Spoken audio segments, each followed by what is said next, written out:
Hello and welcome back to the channel. I have a headless horse at the moment. Oh, there he is. Hello, Mungo.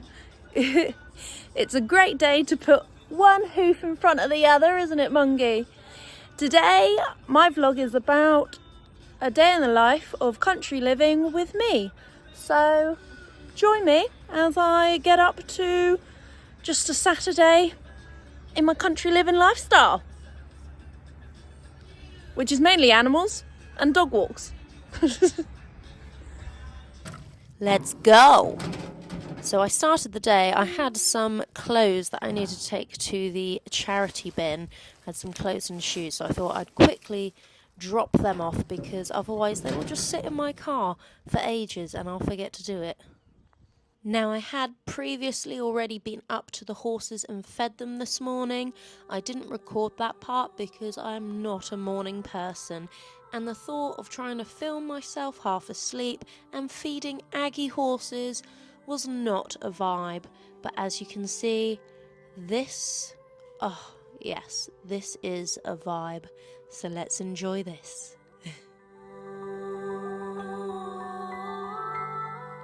I don't know about you guys, but I like to go off into a bit of a daydream when I'm on a dog walk.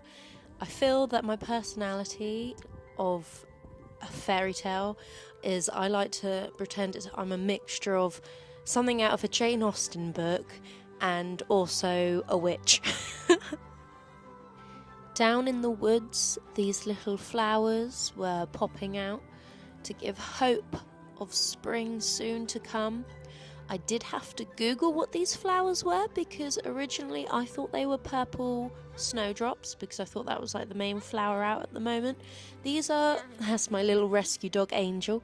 These are crocuses actually, so these little purple flowers are crocuses, so these are out at the moment along with snowdrops, and we're starting in places to see pushes of daffodils. Now, of course, daffodils get us all excited for spring and Easter ahead. I found this tree very interesting for the fact that the amount of moss it has growing on one side compared to the other side, and true to my undiagnosed ADHD nature, I had to feel it. It was really soft. It was, I can't think of, what exactly felt like. Well, I suppose if you've ever stroked moss, it felt like dried moss. Don't know if many people have done that, but it was very fuzzy. Google told me that if moss grows on one side of the tree, it's because that's the side that has the least amount of sunlight. So that is the side usually facing north.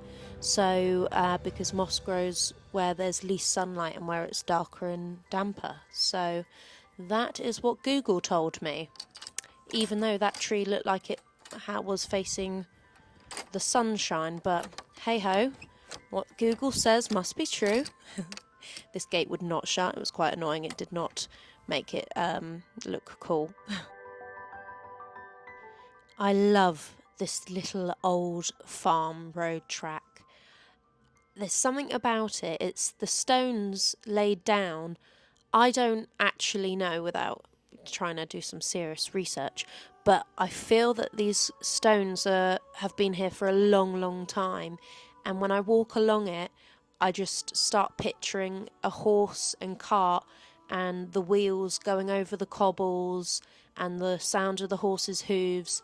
And it just gives me old, like, Roman road vibes. And thinking back to, gosh, when were these stones laid? How many years have they been down? And how many horse and carts have gone along here?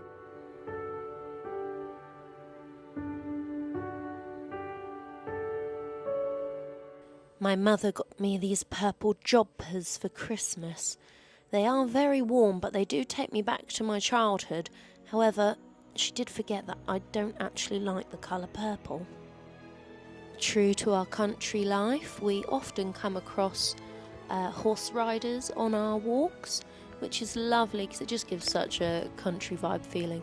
So I'm now going to get the dogs over out of the way My dogs are very good, but, you know, not all horses like dogs. Come here. Good girl. Nally, it's not your horse. Come here. Come here. Henry, come here. Good boy. Good boy. Well done. Nally, not your horse. Good girl. Come on.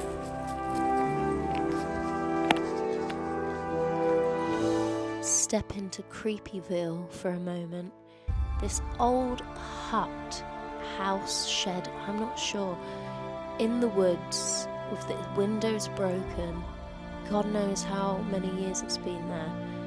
I just think it gives such like scary movie vibes, and I picture when I walk by of some spirit living there, some farmer that has to still wreak vengeance on the people that have stolen his land, and he still lives there, haunting all the local farmers. That is very much not a very scary story, but it is creepy looking, isn't it? I think you could really tell a good story with that.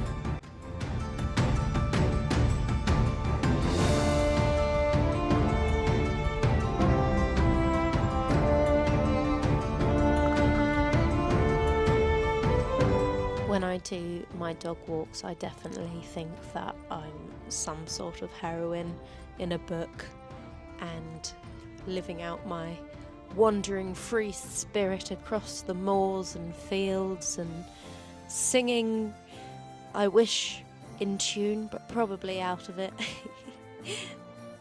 Then I had to make a quick pit stop at my local feed shop. I needed to get some more pony mix, some more Molly Chaff Light for the ponios, otherwise they wouldn't have any breakfast in the morning. Going round, needed to get some more supplement as well for Mungo. I've been giving Mungo this Cleavers and Marigold supplement. It's meant to be really good for the lymphatic system in the legs.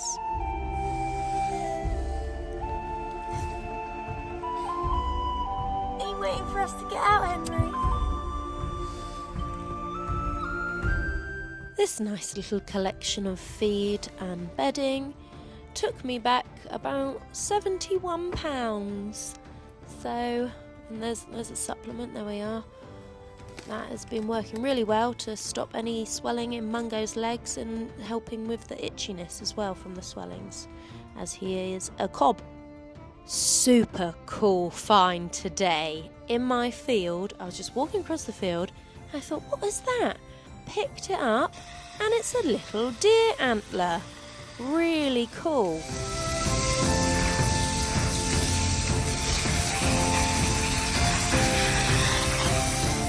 So gave it a good hosing down, you know, bacteria and whatnot. It has been in a deer's head, so that was sort of a gross thought. So each year deer lose their antlers, so they will fall away and grow new ones and bigger ones each year. So as you can see, this was a little deer, probably one of their first set of antlers. I also did get proper Maleficent vibes from the shape of this one. If I had found another one, I could have saved them as a Halloween costume this year. Then I joyfully got to work doing the favourite job of them all every day, mucking out my 3 stables. You're lucky I sped these videos up, so you think it looks easy, very quick, done and dusted. It's not, it takes ages, but I do this instead of going to the gym, so it's not all bad.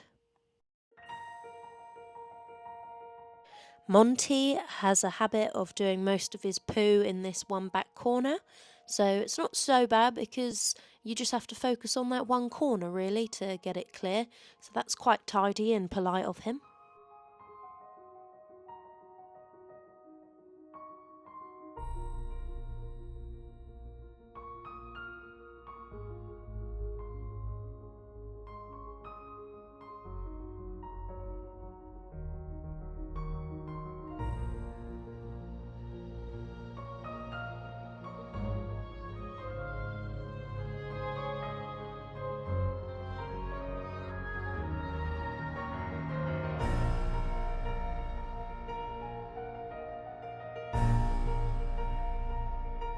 The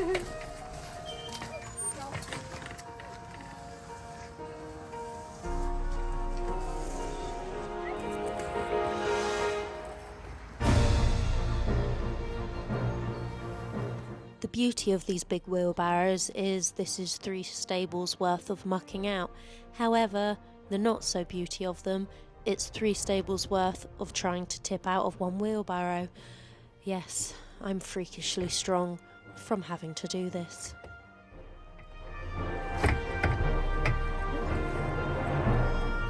My shins also tend to be a nice rainbow selection of bruises from when that wheelbarrow flips back and catches me in it.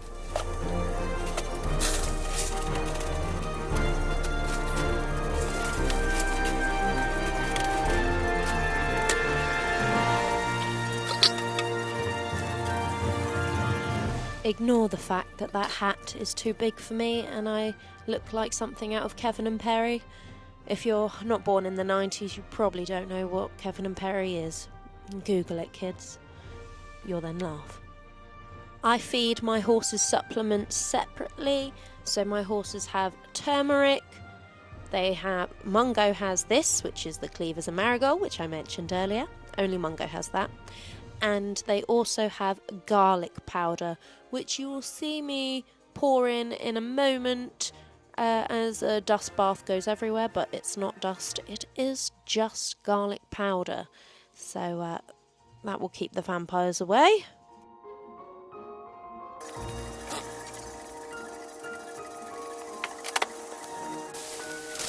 Then I wet all of the feeds down. Monty, my old thoroughbred, has to have his like a soup because he gets choke.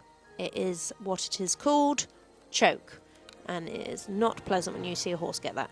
That was me just posing for a moment, thinking that I was going to do a thumbnail from that video, not realising half my face was cut out of the screen.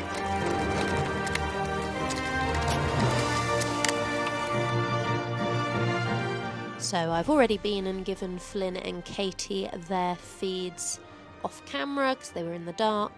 Now Mungo gets his up first. Pop it in, readjust the rug, come out, check I'm still in screenshot, and go and collect Monty and Blackjack's feeds. Go.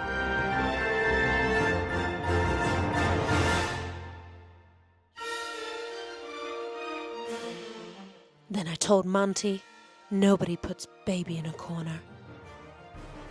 So then I continued on to give Blackjack his dinner, and now I have to turn my head torch on because the light in Jack's stable has gone out and I have not had it replaced yet, which is a bit irritating because he's also a black horse, so yeah, he's hard to spot in there when I put his dinner in.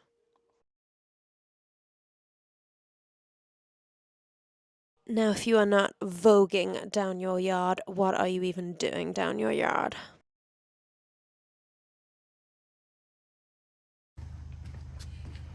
That's it. Thanks for watching. See you next time. Peace out.